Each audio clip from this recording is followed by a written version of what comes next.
नमस्कार, news India देख रहे हैं आप। मैं हूं आपके साथ सपना। रुक करेंगे देवभूमि की खबरों का। उत्तराखंड में शीतकालीन पर्यटन को बढ़ावा, सीएम पुष्कर सिंह धामी ने दिए अहम निर्देश। राज्य में पर्यटन को साल भर चलाने का लक्ष्य, अंतर्राष्ट्रीय महोत्सव किए जाएंगे आयोजित।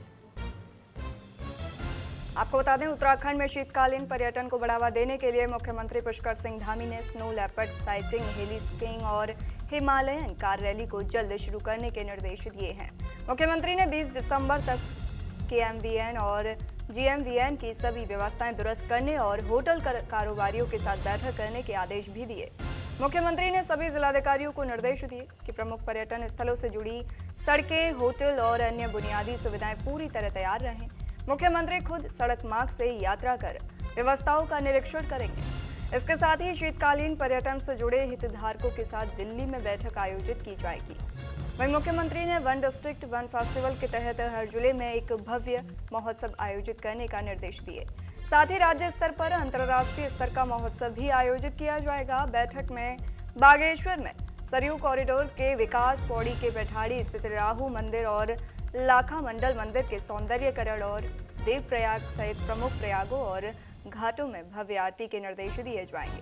वहीं सचिव पर्यटन ने बताया कि लद्दाख मॉडल पर राज्य में स्नो लेपर्ड टूर शुरू किया जाएगा, जिससे स्थानीय रोजगार को बढ़ावा मिलेगा। सरकार का लक्ष्य उत्तराखंड को साल भर का पर्यटन लक्ष्य बनाना है। राज्य में पर्यटन को साल भर चलाने का लक्ष्य बनाने के लिए सीएम धामी ने निर्देश दिए हैं। उत्तराखंड में मुख्यमंत्री पुष्कर सिंह धामी ने अहम निर्देश दिए हैं। राज्य में पर्यटन को साल भर चलाने का लक्ष्य रखा जाएगा। अंतर्राष्ट्रीय महोत्सव किए जाएंगे आयोजित।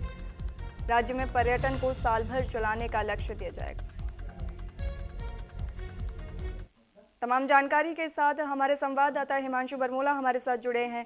हिमांशु, सबसे पहले बताइए कि मुख्यमंत्री ने आज पर्यटन को लेकर जो निर्देश दिए हैं, क्या मुख्य उद्देश्य है उनका?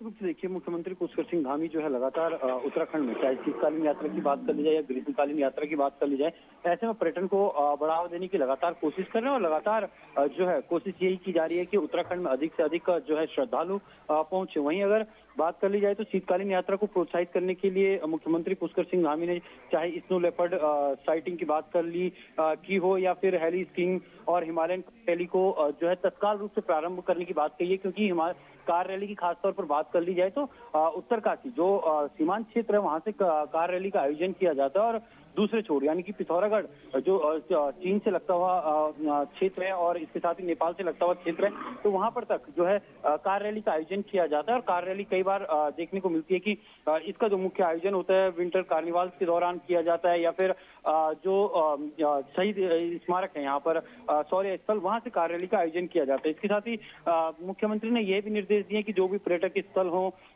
हर जिलाधिकारी को वहां पर जो सड़क है, होटल है या जो बुनियादी सुविधाएं होती हैं उनको पूर्ण रूप से दुरुस्त करने के निर्देश दिए हैं। और इसके साथ ही मुख्यमंत्री ने यह भी कहा है कि वह स्वयं खुद जो है निरीक्षण करेंगे, सड़क मार्ग से औचक निरीक्षण करने के लिए जाएंगे। तो ऐसे में ये कहा जा सकता है कि उत्तराखंड में जो पर्यटन को बढ़ावा देने की लगातार पहल या कोशिश की जा रही है, तो कहीं ना कहीं वो सकारात्मक होती हुई भी दिखाई दे रही है। जिस तरीके से अभी की बात कर ली जाए तो जो शीतकालीन यात्रा खासतौर पर, इसमें अभी तक 7,000 से अधिक जो श्रद्धालु हैं वो पहुंच चुके हैं। इसमें अगर बात कर ली जाए तो खरसाली में तकरीबन 600 से अधिक श्रद्धालु पहुंच चुके हैं। इसके साथ ही जो गंगोत्री का गद्दी स्थल है मुकबा, वहां पर तकरीबन 3,000 से अधिक श्रद्धालु पहुंच चुके हैं। ऐसी पांडुकेश्वर की बात कर ली जाए, बद्रीनाथ के जो गद्दी स्थल है, तो वहां पर भी तकरीबन ये मान के चलिए कि 300 से अधिक जो है वहां पर पहुंच चुके हैं और 4,000 के आसपास जो है बाबा केदारनाथ के ओंकारेश्वर स्थल पर, गद्दी स्थल पर पहुंच चुके हैं। तो लगातार कोशिश यही की जा रही है कि जितने भी पर्यटक स्थल हैं उनको संवारा जाए और उनका सौंदर्यीकरण किया जाए,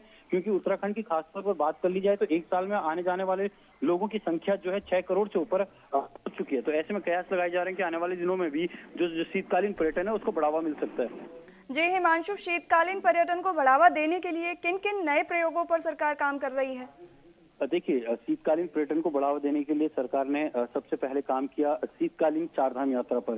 शीतकालीन चारधाम यात्रा की जहां तक बात कर ली जाए, जिस तरीके से ग्रीष्मकालीन की चारधाम यात्रा चलती है और वो मुख्य धामों में चलती है, गंगोत्री, यमुनोत्री, केदारनाथ, बद्रीनाथ। वहीं अगर शीतकालीन यात्रा की बात कर ली जाए तो शीतकालीन यात्रा जो है इन चारों धामों के गद्दी स्थल मुगवा, खरसाली, ओंकारेश्वर और पांडुकेश्वर यानी कि ज्योतिर्मठ में चलती है। तो ऐसे में सरकार ने ये पिछले वर्ष एक पहल की थी और इस पहल के तहत जो है पिछले वर्ष उत्तराखंड में शीतकालीन के तहत भी जो है श्रद्धालु आए थे। ऐसे में यहाँ का जो स्थानीय युवा है उसको रोजगार मिला था, स्वरोजगार उसने किया था।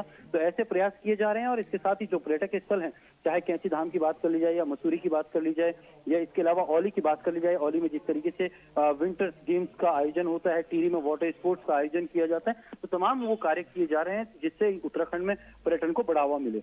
जी, मुख्यमंत्री खुद सड़क मार्ग से यात्रा करके निरीक्षण करेंगे, तो वहीं किन रूट्स और इलाकों पर खास फोकस किया जाएगा?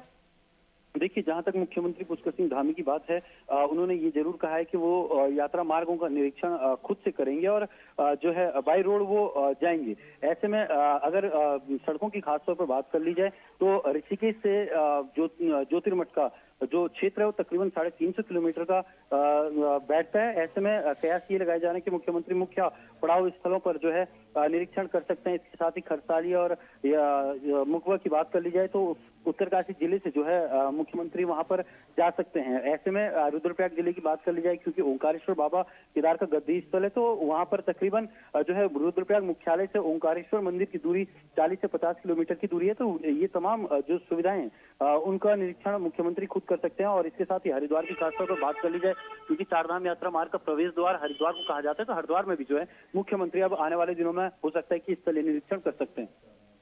जी हिमांशु, आपसे और भी जानकारी आगे लेंगे, आप बने रहिए। और आगे बढ़ेंगे खबरों में आगे बढ़ेंगे। उत्तराखंड में 17 दिसंबर से शुरू होगा अभियान जन जन की सरकार। जन जन के द्वार अभियान से सीधे आम जनता तक योजनाएं पहुंचेंगी। प्रदेश में आम जनता तक सरकारी योजनाओं का लाभ पहुंचाने के लिए मुख्यमंत्री पुष्कर सिंह धामी के निर्देश पर 17 दिसंबर 2025 से 45 दिनों तक जन जन की सरकार जन जन के द्वार अभियान चलाया जाएगा। इस अभियान के तहत प्रदेश की कई न्याय पंचायतों और ग्राम पंचायतों में शिविर लगाए जाएंगे, जहां आम लोगों से सीधे आवेदन लेकर उन्हें सरकारी योजनाओं का लाभ दिया जाएगा। अभियान में कुल 23 विभाग शामिल रहे। बता दें, मुख्यमंत्री के निर्देशों के क्रम में सचिव सामान्य प्रशासन विनोद कुमार सुमन ने सभी जिलाधिकारियों को पत्र भेजकर केंद्र और राज्य सरकार की योजनाओं का व्यापक प्रचार प्रसार करने और जरूरतमंदों को लाभ पहुंचाने के निर्देश दिए। अभियान के दौरान अधिकारी ग्रामीण क्षेत्रों का भ्रमण करेंगे। जनसामान्य से आवेदन प्राप्त कर उनका मौके पर ही निस्तारण सुनिश्चित किया जाएगा। सरकार का उद्देश्य है कि अंतिम व्यक्ति तक योजनाओं का लाभ पहुंचे और लोगों को दफ्तरों के चक्कर ना लगाने पड़े।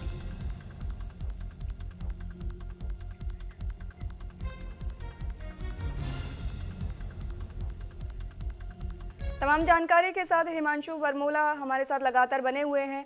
हिमांशु, यह जन जन की सरकार जन जन के द्वार अभियान चलाया जाएगा, क्या है इसका मुख्य उद्देश्य? निश्चित रूप से देखिए, उत्तराखंड में जो है मुख्यमंत्री पुष्कर सिंह धामी के निर्देश पर प्रदेश भर में 17 सितंबर से एक अभियान चलाया जाएगा जो 45 दिनों तक रहेगा। और इस अभियान को जन जन की सरकार जन जन के द्वार के नाम से चलाया जाएगा। इस अभियान की अगर बात कर ली जाए तो इसमें जो न्याय पंचायत हैं, ग्राम पंचायत हैं, वहां पर जो है कैंप लगाकर जो आम आदमी है, यानी कि जो ग्रामीण लोग हैं, उनकी जो समस्याएं हैं, उन जिन योजनाओं पर सरकार काम कर रही है, यानी कि जो जन सामान्य को योजनाएं सरकार देती हैं, उनमें कोई शिकायत है या किसी चीज की कमी उनको लग रही है, तो ऐसे में वो अपने सुझाव या अपने कार्यों को जो है कैंप जो सरकार लगवा रही है उसके तहत कर सकते हैं। ऐसे में अगर बात कर ली जाए तो इस अभियान के अंतर्गत राजस्व, ग्राम्य विकास, पंचायती राज, कृषि, समाज कल्याण सहित 23 विभाग जो है शामिल हैं। और इसके संबंध में जो है स्पष्ट जो है दिशा निर्देश जो है सरकार मुख्यमंत्री पुष्कर सिंह धामी की ओर से जारी हो चुके हैं, जिसको लेकर सचिव जो है सामान्य प्रशासन विनोद कुमार सुमन ने जो है प्रदेश के सभी जिलाधिकारियों को जो सीएम धामी की ओर से पत्र प्रेषित किया गया था, वो पत्र जो है सभी जिलाधिकारियों को भेज दिया गया और साफ तौर पर कहा है कि जो योजनाएं सरकार के द्वारा की जा रही हैं उनका लाभ जो है समाज में बैठे अंतिम छोर के व्यक्ति को पहुंचना चाहिए। और ऐसे में जो भी उनको परेशानियों का सामना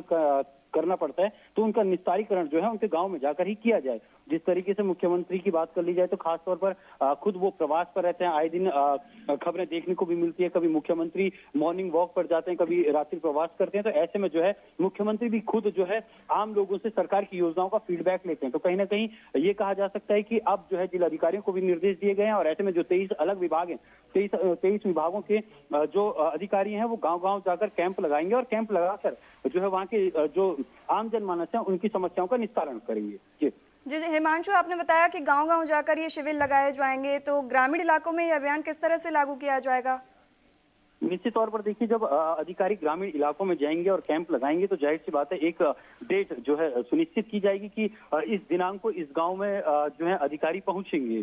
जिलाधिकारी को ये प्रेषित किया गया है कि पूरा जो मेंटेन करने के लिए ये कहा गया है कि डेट सुनिश्चित जो है जिलाधिकारी ही करेंगे। इसके साथ ही सामान्य प्रशासन सचिव की ओर से जो है ये दिशा निर्देश भी जारी किए जा चुके हैं कि सभी को जाना जरूरी है। जो 23 विभाग हैं उन 23 विभागों के जो आला अधिकारी हैं उनको इस दौरान वहां पर रहना पड़ेगा जब जिलाधिकारी खुद जो है समस्याओं का निस्तारण करेंगे। तो ऐसे में ये माना जा रहा है कि आने वाले 45 दिनों के अंतर्गत जो है प्रदेश के कई ऐसे क्षेत्र हैं, दूर दराज के क्षेत्र हैं जहां पर अधिकारी पहुंच भी नहीं पाते हैं, तो वहां पर भी अब जो है अधिकारी दिखाई देंगे और ऐसे में जो उनकी समस्याएं हैं उनका निस्तारण जो है जल्द से जल्द त्वरित मौके पर किया जा सकता है। जी बहुत शुक्रिया ये तमाम जानकारी के लिए।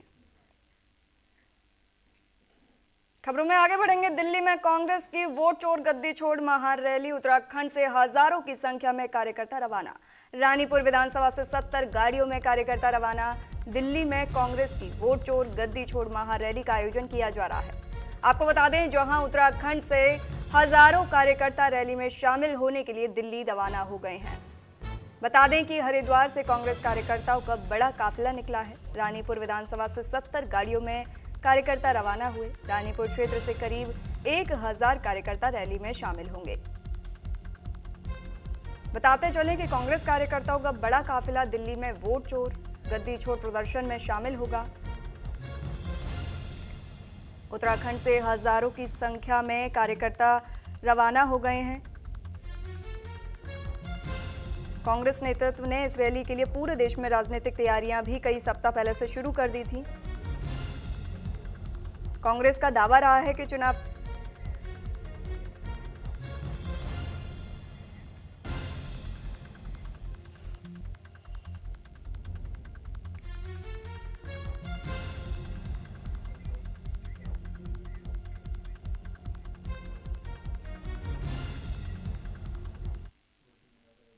तमाम जानकारी के साथ उत्तराखंड के पूर्व सीएम हरीश रावत हमारे साथ फोन लाइन पे जुड़े हैं। हरीश रावत जी, आपसे जानेंगे, उत्तराखंड से इतना बड़ा काफिला दिल्ली पहुंच रहा है, क्या यह संदेश है कि देवभूमि की जनता भी केंद्र सरकार से नाराज है? हाँ, बिल्कुल नाराज है। लोग परिवर्तन चाहते हैं। वो तो हम लोग सामान्य कार्यकर्ताओं में जो हमारा उत्साह था उसको पूरी तरीके से समेट नहीं पाए। फिर भी जो है 20,000 के आसपास कांग्रेस जन जो है अकेले उत्तराखंड से आ रहे हैं और अंदाज लगाइए इस समय 5 लाख से ज्यादा कांग्रेस कार्यकर्ता जो है दिल्ली और दिल्ली की तरफ कूच कर चुका है।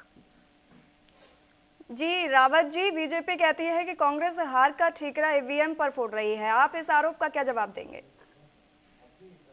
हम किसी पर नहीं फोड़ रहे हैं। हम केवल एक निष्पक्ष चुनाव आयोग की मांग कर रहे हैं। इन्होंने चुनाव आयोग को और संवैधानिक संस्थाओं को जो कैप्टिव बना दिया है, सारी प्रॉब्लम वहां से पैदा हो रही है। यदि चुनाव आयोग निष्पक्ष हो तो फिर सवाल नहीं खड़े होंगे। और जैसे ही संवैधानिक संस्थाओं की निष्पक्षता खत्म होती है, सवाल उठते हैं। हम एसआईआर के एज ए कंसेप्ट विरोध में नहीं हूं, लेकिन एसआईआर जो है इस समय एक मिली भगत वाली सरकार, केंद्र सरकार और चुनाव आयोग के हाथ में एक खतरनाक टूल के तरीके से हो गया है, जिससे राज्यों को अपनी स्वायत्तता खतरे में दिखाई दे रही है, चुनाव प्रणाली खतरे में दिखाई दे रही है।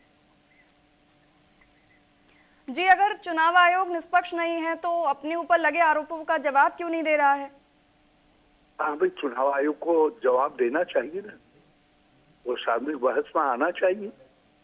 अच्छा, एक बात बताओ कि राहुल गांधी जी ने कहा कि आप हमको ईवीएम का स्ट्रक्चर जो है सारे चुनाव राजनीतिक दलों को बता दीजिए, तो ईवीएम के स्ट्रक्चर के मालूम हो जाएगा तो कहाँ कमजोरी है या कहीं कोई उसका मिसयूज हो सकता है, तो वो संभावना रूल आउट हो जाएगी। हम उसके खिलाफ अपनी रक्षा कर लेंगे। उसी तरीके से राहुल जी ने कहा है कि चुनाव के वक्त के जो फुटेज है जब वोटिंग हो रही है उसके फुटेज शेयर करने में पॉलिटिकल पार्टीज को क्या हर्ज है। आप 3 महीने पहले हमको जो है वोटर लिस्ट दे दीजिए ना, ताकि हम उस वोटर लिस्ट को रीचेक कर सकें। आप वो सब नहीं करना चाहते। अचानक आप 24 आवर्स की सरप्राइज के आधार पर काम करते हैं और उसमें कुछ वोट काट दिए जाते हैं और कुछ ऐसे लोगों को जो है जोड़ दिया जाता है जो एक दल विशेष के वोटर है और जो पोर्टेबल वोटर है, जिसको यहाँ से वहाँ, वहाँ से वहाँ, वहाँ से वहाँ इस्तेमाल किया जाता है। तो चुनाव तो यदि हर बूथ के अंदर आप 40, 50, 100 वोटों का भी खेल कर दीजिए तो चुनाव पर के परिणामों पर असर पड़ जाता है। वो हमने अभी हरियाणा में जी, क्या ये महारैली 2026 के चुनावों की रणनीति का हिस्सा है या फिर यह आंदोलन का आगाज है? ये लोकतंत्र बचाने के हमारे प्रयास का, हमारे कर्तव्य का हिस्सा है। संवैधानिक लोकतंत्र को बचाना है, उसके लिए रैली का आह्वान हुआ है और राहुल गांधी जी के नेतृत्व में हम लोग जो है और श्री खड़गे जी के आह्वान पर सब लोग यहाँ कांग्रेस जन इकट्ठा हुए हैं। हमको भारतीय संविधान और लोकतंत्र दोनों की रक्षा करनी। जी, बहुत बहुत शुक्रिया हरीश रावत जी ये तमाम जानकारी के लिए।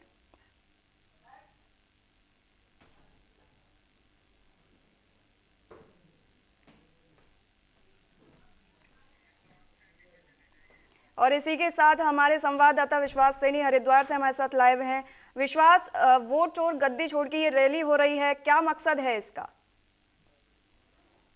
जी हाँ, देखिए मैं आपको बता दूं, जिस तरीके से कांग्रेस की ओर से ये वोट छोड़ गद्दी छोड़ रैली को लेकर दिल्ली में रामलीला मैदान में जिस तरह से एक महारैली का आयोजन किया जा रहा है, तो इसमें देखा जाए तो एक बड़ा जो सबसे बड़ा और मुख्य मुद्दा जो एसआईआर का मुद्दा है वो उसको लेकर जरूर जो कांग्रेस है वो भाजपा को घेरने की तैयारी में है और केंद्र सरकार पर किसी न किसी तरीके का दबाव बनाने की तैयारी में है। इसको लेकर जिस तरह से रैली का आह्वान किया गया था तो उसमें बड़े जो नेता रहे कांग्रेस के, जैसे मल्लिकार्जुन खड़गे, राहुल गांधी, इनके आह्वान पर पूरे देश भर से जितने भी कांग्रेस के कार्यकर्ता हैं वो जरूर दिल्ली पहुंच रहे हैं। साथ ही साथ उत्तराखंड से भी एक बड़ी संख्या में कांग्रेस की जो रैली है वो निकली है और मैं बता दूं कि जिस तरह से देहरादून और पचमढ़ी से पूरे उत्तराखंड से जो कार्यकर्ता है वो दिल्ली जो है वो दिल्ली पहुंच रहे हैं और हरिद्वार से ही 1000 से ज्यादा कार्यकर्ता जो है वो यहाँ से दिल्ली के लिए रवाना हो चुके हैं और जिस तरह से जो रैली होने वाली है दिल्ली में उसको सफल बनाने की जो पूरी कोशिश है और वो जो केंद्र सरकार है उस पर दबाव बनाने का पूरा जो प्लान है वो पूरा तैयार है और जितने भी बड़े नेता हैं उत्तराखंड से ही, मैं पूर्व मुख्यमंत्री रहे हरीश रावत या गणेश गोदियाल जो है, ये इस तरह के जो बड़े नेता हैं वो भी हरिद्वार से जितने बड़े नेताओं को, बड़े जो कार्यकर्ता हैं कांग्रेस को, उनको लेकर दिल्ली पहुंच चुके हैं। जी, उत्तराखंड से कितने कार्यकर्ता इस रैली में शामिल हुए हैं या फिर कितने जिलों से लोग शामिल हो रहे हैं? ये देखिए मैं आपको बता दूं, जिस तरीके से एक महान रैली का जो आयोजन किया जा रहा है तो उसको लेकर जो देहरादून है, देहरादून और देहरादून पचमढ़ी से पूरे उत्तराखंड से कई कार्यकर्ता जो है एक नेटवर्क देखा जाता है, क्योंकि वो बहुत बड़े स्तर के जो कार्यकर्ता रहे हैं, पुराने कार्यकर्ता हैं कांग्रेस के और मुख्यमंत्री, पूर्व मुख्यमंत्री भी रहे हैं। तो ऐसे में जिस तरीके से उनकी जो लोकप्रियता है, कई कांग्रेस कार्यकर्ता जो है उसको लेकर उनके साथ वहां पर पहुंचे हैं और ये जो वोट शो रैली है इसका जो पूरा जो कार्यक्रम है उसको लेकर वो पूरे कार्यकर्ता है उत्तराखंड से वो वहां पर पहुंच चुके हैं। जी, क्या इस रैली को आने वाले चुनावों से जोड़कर देखा जा रहा है?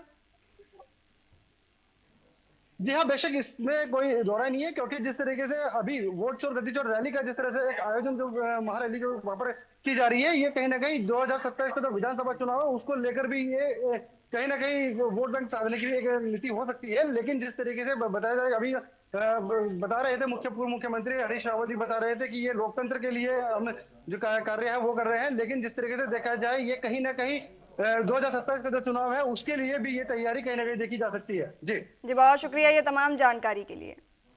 इसी बीच आगे बढ़ेंगे। खबर जनपद उधम सिंह नगर के जसपुर विधानसभा क्षेत्र से है, जहां नगर पालिका की जमीन पर हो रहे कब्जे को लेकर जसपुर विधायक आदेश चौहान अपने सैकड़ों समर्थकों के साथ भूतपुरी हाईवे पर धरने पर बैठ गए।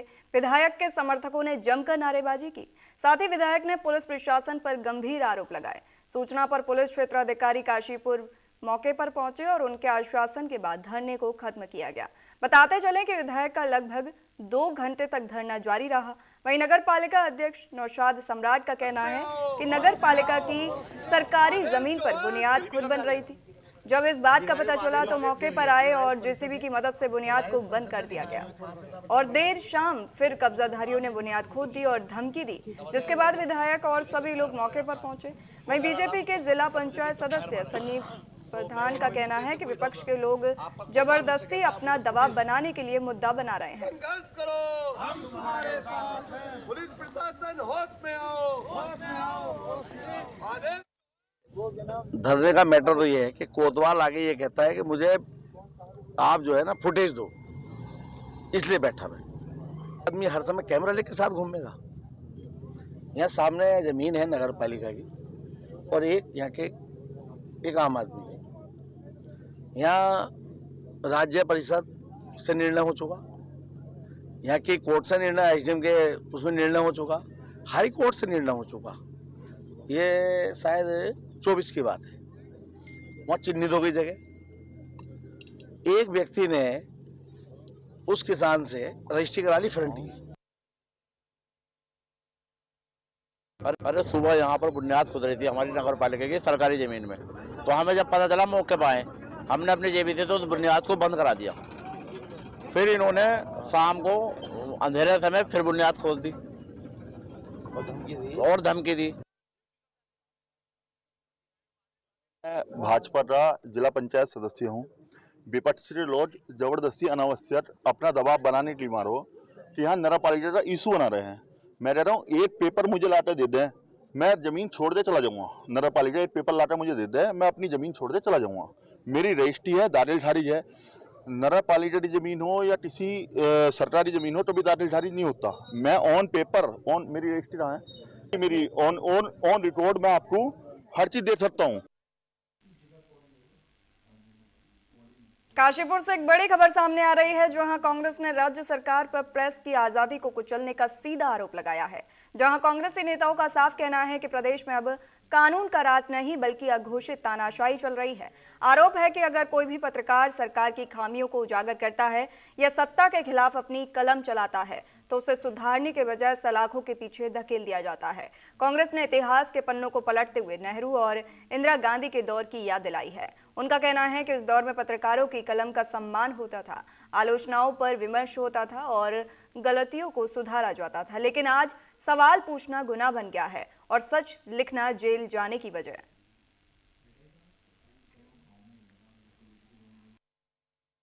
अभिव्यक्ति की आजादी में मैं आना चाहता हूँ।